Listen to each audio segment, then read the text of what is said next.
অনেকেই আছে নিরামিষ কথাটা শুনলেই মুখ চুপসে যায়, যে আজকে নিরামিষ খেতে হবে, এরকম মন খারাপ হয়ে যায়। কিন্তু নিরামিষ দিনে যদি একটু যত্ন করে রান্না করা যায়, খুব ভালো লাগে।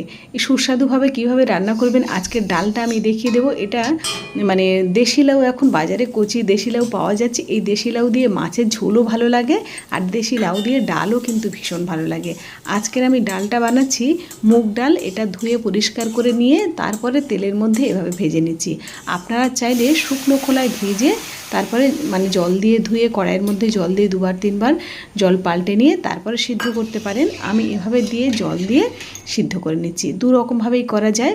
ডালটা যখন অর্ধেক সিদ্ধ হয়ে আসবে তারপরে লাউটা দিয়ে দেবেন। আর আমি লাউটা কিন্তু এরকম ডুমো ডুমো করে কেটেছি। এরকমভাবে কাটলে অনেকটা টাইম কিন্তু লাগে না। ও ছোট ছোট করে কাটলেও যেমন টাইম লাগে, আর বড় হয়ে এইরকমভাবে কাটলেও তেমন টাইম লেগেছে। আমি দেখেছি খুব বেশি টাইম লাগে না, কিন্তু দেখতে ভালো লাগে, তাই এভাবে আমি কেটে নিয়েছি। আর এইভাবে যখন ফোটাচ্ছি তখন উপর থেকে এরকম গাঁজা উঠলে এই গাঁজাগুলো তুলে দেবেন, তাহলে ডালটা একেবারে ক্লিন হয়। আমি এভাবে তুলে দিলাম, আর দিয়ে তারপরে লবণটা আর হলুদটা এই সময় দিতে হবে। আমি জলের পরিমাণ আরও একটু বাড়িয়ে দিয়েছিলাম, সেটা দেখানো হয়নি। আর লবণ দিয়ে দিলাম স্বাদ মতো, আর একটু হলুদ দিয়ে দিচ্ছি। এখানে কিন্তু হলুদের পরিমাণ খুব বেশি দিতে যাবেন না, তাহলে লাল হয়ে যাবে। এখানে অল্প পরিমাণে হলুদ দিয়ে দিতে হবে, দিয়ে সুন্দর করে ফুটিয়ে নেব। আর এই সময় কাঁচা লঙ্কা আর একটু আদা বাটা দিয়ে দেব। আদা বাটাটা আমি ফোড়নের সময় দেব না, এই সময় আদা বাটা দিয়ে দিচ্ছি আর কাঁচা লঙ্কা দিয়ে দিচ্ছি। দিয়ে আরও কিছুক্ষণ ফুটিয়ে নিতে হবে। খুব সুন্দর এইভাবে করবেন, টেস্ট হবে ভালো। ব্যাস, আরও কিছুক্ষণ কালারটা চেঞ্জ হবে। দেখুন এই রকম ফোটানো হয়ে গেল।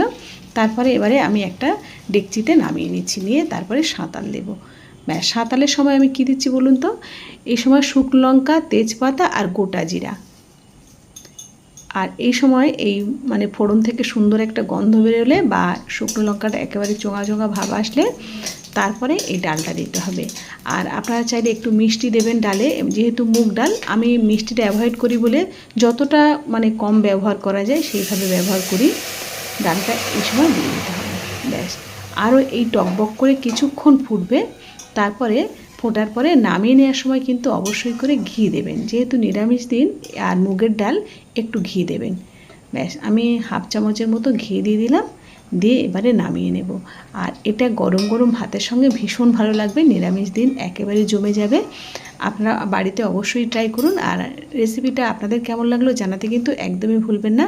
আপনারা সবাই ভালো থাকুন, সুস্থ থাকুন। আপনাদের অসংখ্য অসংখ্য ধন্যবাদ। কেন ধন্যবাদ অসংখ্য বলছি বলুন তো? আপনারা ধৈর্য ধরে পুরো ভিডিওটা দেখেন। আপনারা সবাই ভালো থাকুন।